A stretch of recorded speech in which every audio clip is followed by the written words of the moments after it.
तुलनात्मक ढंग से खोज करते हुए कुछ जीवात्मा के विषय में, ब्रह्म स्वरूप के विषय में यहाँ पर चर्चा की जा रही है। यद्यपि ये चर्चा उस विराट ब्रह्म स्वरूप का एक कण भी नहीं है, वो असीम है, अनंत है। और ऐसा किसने जाना, ऐसा किसने कहा? अपन अपने छोटे से मन द्वारा, अपनी सीमित इंद्रियों द्वारा उस विराट को अपने भीतर समेट कैसे सकते हैं?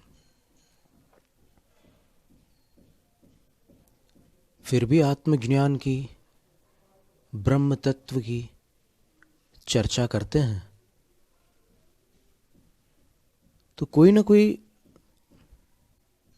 आधार होगा, आलंबन होगा, कोई ना कोई सहारा होगा।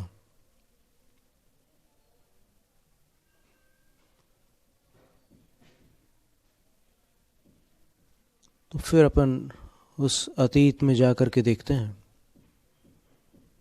कुछ तो युक्तियों से बात समझ में आती है।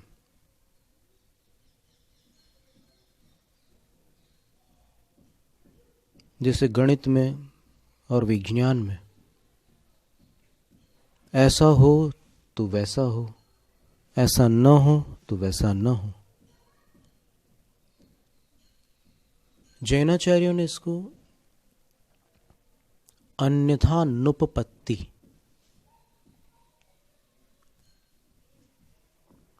जैन दर्शन अलग है, जैन सिद्धांत अलग है, जैन धर्म अलग है और जैन न्याय अलग है। तो इन चारों का जब अपन बारीकी से अध्ययन करते हैं तो फिर कुछ ऐसी जानकारियां सामने आती है। काट छाट के लिए अध्ययन करने से कोई सार नहीं निकलता, लेकिन सत्य की खोज करने के लिए जब अध्ययन करते हैं, एक निष्पक्ष विद्यार्थी के समान वो सारे सब्जेक्ट्स पढ़ता है। स्कूल में उसको मान लो डॉक्टर भी बनना हो तो भी वो मैथमेटिक्स पढ़ता है। कुछ भी बनना हो वो सारे सब्जेक्ट शुरू में पढ़ता है और फिर बाद में उसमें से चुन करके अपनी राह पकड़ता है। तो इसी प्रकार न्याय, सिद्धांत, दर्शन और धर्म, इन सब की गहराइयों में जाकर फिर खोज करते हैं। तो खोजते खोजते बहुत सारी बातें समझ में आती हैं। जैसे कल हमने कहा था कि जीव जीता है और जीव मरता भी है। यद्यपि वह शब्द मरणवाची नहीं है। जीवति इति जीवः, व्याकरण के अनुसार, शब्द शास्त्र के अनुसार जो जीवित रहता है उसका नाम जीव है। लेकिन फिर भी जिस प्रकार हमने उदाहरण दिया था कि एक व्यक्ति पुत्र भी है और पिता भी है, कोई झगड़े की बात नहीं है, उसी प्रकार जीव जीता भी है, मरता भी है। अब अपन समझने की कोशिश करें कि कैसे संभव है दोनों बातें, तो सरल है, कोई ज़्यादा कठिन नहीं है। दुनियादारी में तो अपन सब बातें समझ लेते हैं, यहाँ भी समझ लो। जो हमेशा जीता है, इसका क्या अर्थ होगा? इसका अर्थ सीधी सीधी बात यह है कि जहाँ पर पुनर्जन्म का सिद्धांत मान्य है, वहाँ पर उस जन्म में भी जी रहा था, इस जन्म में भी जी रहा है और आगे के जन्मों में भी जीता रहेगा। तो हर जन्म में जो जीता है उसका नाम जीव है। सरल सी बात है। फिर उसका वो जन्म शुरू भी होता है और समाप्त भी होता है। तो शुरू हुआ तो कहते हैं जीव जन्मा, समाप्त हुआ तो कहते हैं जीव मरा। तो मरा किस दृष्टि से? उस जीवन की अपेक्षा से। यानी जीवन का नाश जीव का मरण कहलाता है। जीव के अस्तित्व का कभी मरण नहीं होता। जीव के जीवन का अंत होता है जिसको मरण कहा जाता है। इसलिए जीवन और मरण जीव के साथ लगे हुए हैं, ऐसा स्वीकार करने में कोई बाधा नहीं है। अब कोई अगर खींचातानी करे कि नहीं हम नहीं मानेंगे, अरे तुम होते कौन हो इस विराट विश्व में? तुम किस गिनती में आते हो? जो भी ये कहता है मैं, वो मैं कितनी तुच्छ नगण्य और भटकाने वाली चीज है। हर व्यक्ति हर बार मैं बोलते समय बदल जाता है। देख लो, चेक कर लो, ये खोजी हुई बात है। आप खुद अपने अंदर टटोल करके देख लो। सवेरे जब आप मैं बोलते हो अपने आप को, तो फिर वो कोई और मैं होता है।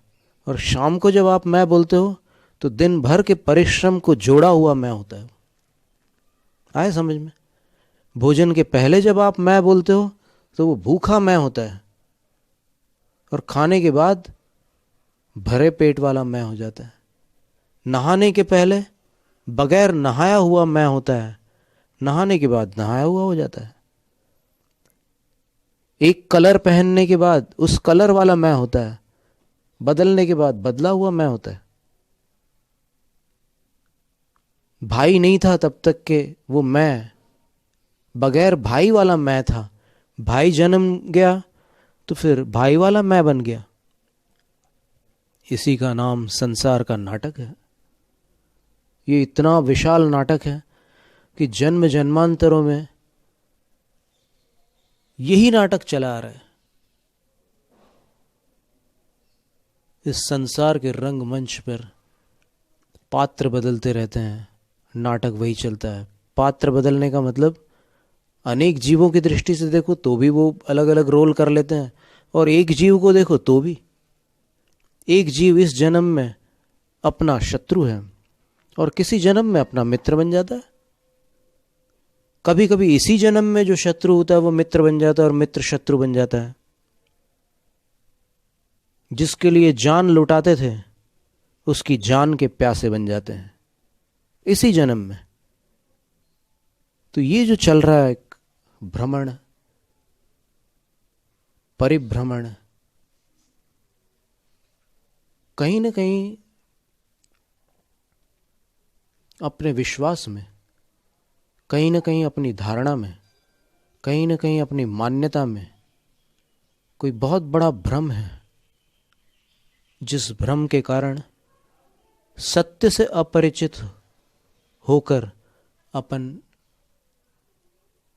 यहाँ वहाँ हाथ पांव चला रहे हैं, और जो पाना चाहते हैं कल्पना करते हैं कि वहाँ वो चीज़ मिल जाएगी, लेकिन वहाँ जाकर के देखते हैं जैसे ग्रीष्म काल में एक हिरण जिसको मृग मरीचिका का भ्रम होता है, तो उसको दूर दूर पानी दिखाई देता है और दौड़ता है, वहाँ पानी मिलता नहीं है। फिर ऐसे दिखता है तो वहाँ आगे और पानी दिखता है। दौड़ते दौड़ते उसके शरीर का पानी सूख जाता है और अंत में उसके घुटने जवाब दे देते हैं। वहीं धरती पर धराशायी होकर प्यासा मर जाता है। जन्म जन्मांतरों से अपन भी अतृप्त अवस्था में मृत्यु को प्राप्त हुए हैं। आप देख लो, जितने लोग मरण को प्राप्त हो रहे हैं, कुछ ऐसे भी लोग होते हैं जो अंत में प्रभु स्मरण करते हैं, और अधिकांश लोग ऐसे होते हैं कि बचा लो डॉक्टर साहब बचा लो, एकदम दीन हो जाते हैं।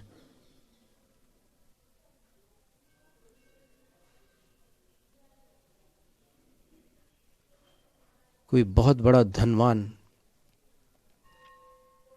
किसी एक्सीडेंट के बाद भूल जाए कि मैं धनवान हूं, तो वो भिखारी जैसी स्थिति को प्राप्त हो जाता है। फिर उसको कोई याद दिलाता है तो उसको याद नहीं आता। वो पूछता है कि क्या बात कर रहे हो तुम, विश्वास नहीं होता। लेकिन फिर भी अगर कोई हितैषी बार बार प्रयास करके उसकी स्मृति को वापस व्यवस्थित करके उसको अनेक सबूत दे दे करके विश्वास दिला देता है कि नहीं तुम वो हो, तुम भूल गए हो उस एक्सीडेंट के कारण, तब उसको ख्याल आता है कि अरे मैं तो वो हूं, रियली मैं तो सही में वो हूं। और फिर वो अपनी वो रंक चेष्टा को हमेशा के लिए छोड़ देता है और उस उच्च आसन पर विराजमान हो जाता है जो उसका हक है। ठीक यही स्थिति अपन सब जीवों की है। अपन भी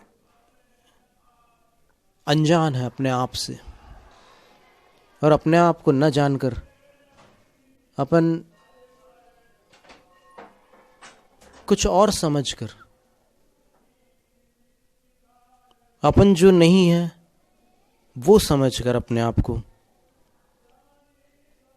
उसके जैसी चेष्टा कर रहे हैं जिसका एक्सीडेंट हुआ था और बुद्धि काम नहीं कर रही थी ठीक से।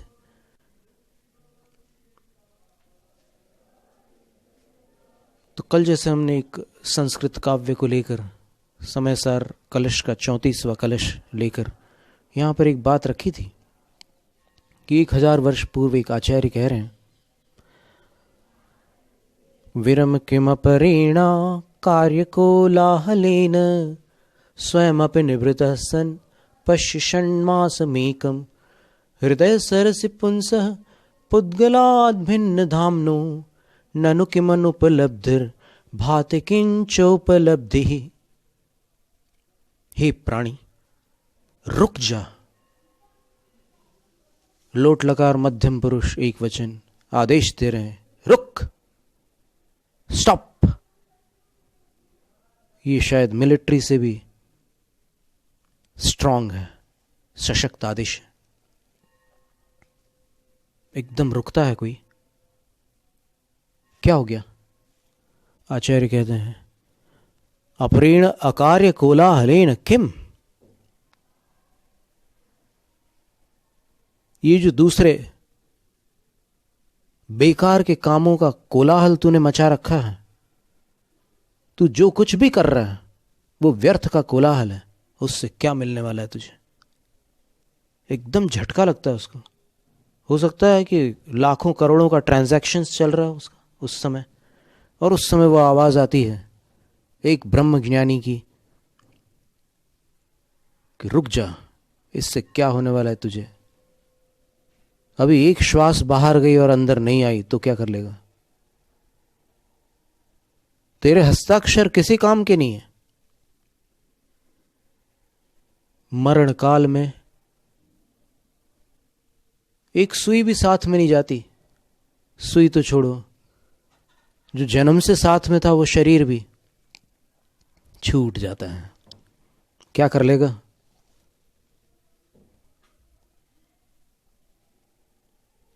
धूल को इकट्ठा करके फूल रहा है, तू इसका इसलिए बहुमान करता है क्योंकि तुझे पता नहीं है कि ये धूल है।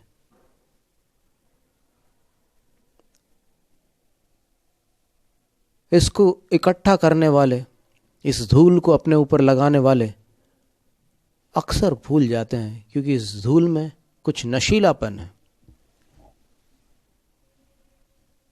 ये धन की धूल ऐसी धूल है कि जिस पर चढ़ जाती है वो अकड़ जाता है, और थोड़ी सी जड़ जाती है तो सिकुड़ जाता है।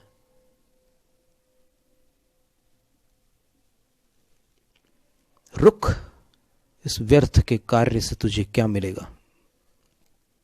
आदेश दे रहे हैं, रुक गया। क्या करूं? आपने मुझे रोक दिया, अब मैं क्या करूं? करने की आदत है हमेशा से, न करने का कभी भी अभ्यास नहीं किया, नहीं कल्पना की कि ऐसा भी कोई पल हो सकता है जीवन में जब मैं कुछ भी न करूं, कुछ भी।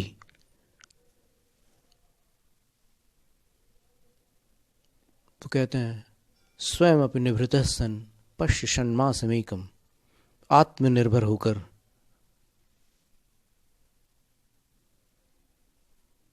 छह महीने तक एक को देख। अनेक को देखते देखते अनादि काल निकल चुका है, अब एक को देख।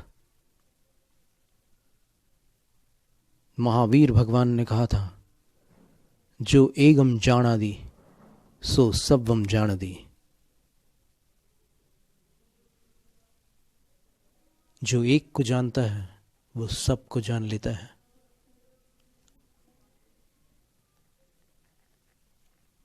बड़ी अनोखी बात है ये।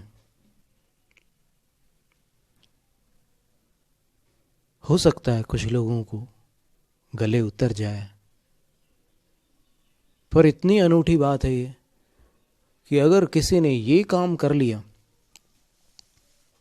और इस काम को करने का जो एक ढंग है, अथवा जिसको यहां हमने कल पागलपन कहा था, वो कह रहे हैं कि 6 महीने तक एक को देख।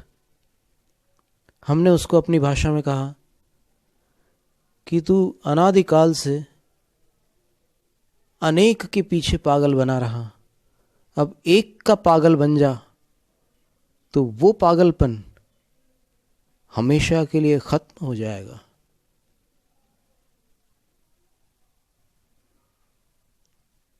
हृदय सर से पुंसः उद्गलाद भिन्न धाम्नः। अपने हृदय रूपी सरोवर में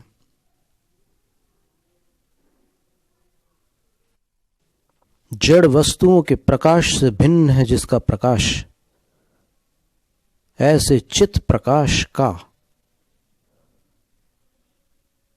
ऐसे अंतश्चित प्रकाश का, अंतरंग चेतना के तेज का 6 महीने के पागल पने के बाद तुझे लाभ होता है या नहीं, ये मुझे आकर के बता देना। पागल तो होकर के देख। दवाई खा लेता है बीच में पागलपन की। इस पागलपन की दवाई वो उपलब्धि है।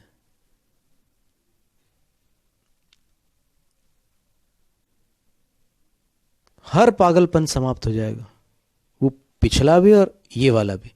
इसके पीछे पागल इसलिए है क्योंकि ये प्राप्त नहीं है। प्राप्त होने के बाद हर प्रकार का पागलपन समाप्त। लेकिन एक बात और ध्यान में रखना, जो लोग कहते हैं कि एक बार सम्यक दृष्टि बन जाओ बस काम बन जाएगा, ऐसा नहीं है।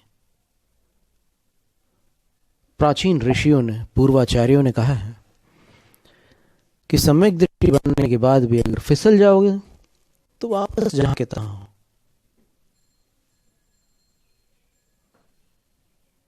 इसलिए स्थिरता बहुत जरूरी है। दिल भी मजबूत होना और पांव भी मजबूत होना, तब कल्याण होगा। ये बहुत आसान है कि जिसके पास संयम नहीं है उसकी वंदना ना करो, बहुत सरल है कहना। लेकिन उससे पहले आचार्य कुंद कुंद स्वामी ने कहा है, दंसण हीणो न वंदिव। जिसके पास श्रद्धा नहीं है वो भी वंदना के योग्य नहीं है। तो आचरण नहीं है वो भी वंदना के योग्य नहीं है, श्रद्धा नहीं है वो भी वंदना के योग्य नहीं है। यानी 2 प्रकार के वंदनीय होते हैं, श्रद्धा से वंदनीय और आचरण से वंदनीय। जिसकी श्रद्धा पवित्र होती है देव भी उसकी वंदना करते हैं। लौकांतिक देवों के विषय में लिखा है कि इतरेषां देवानां अर्चनीय, बाकी देवों के द्वारा अर्चनीय होते हैं। और चर्चा इसके आगे चलेगी। जैनम जयतु शासनम, जैनम जयतु शासनम, जैनम जयतु शासनम। परंपरा को आगे बढ़ाने का संकल्प है हमारा, क्योंकि आपकी उम्मीद पर टिका है परिवार हमारा। अमर भारती एक उम्मीद, जज्बा बुलंद हौसलों का, जज्बा भारत के निर्माण का।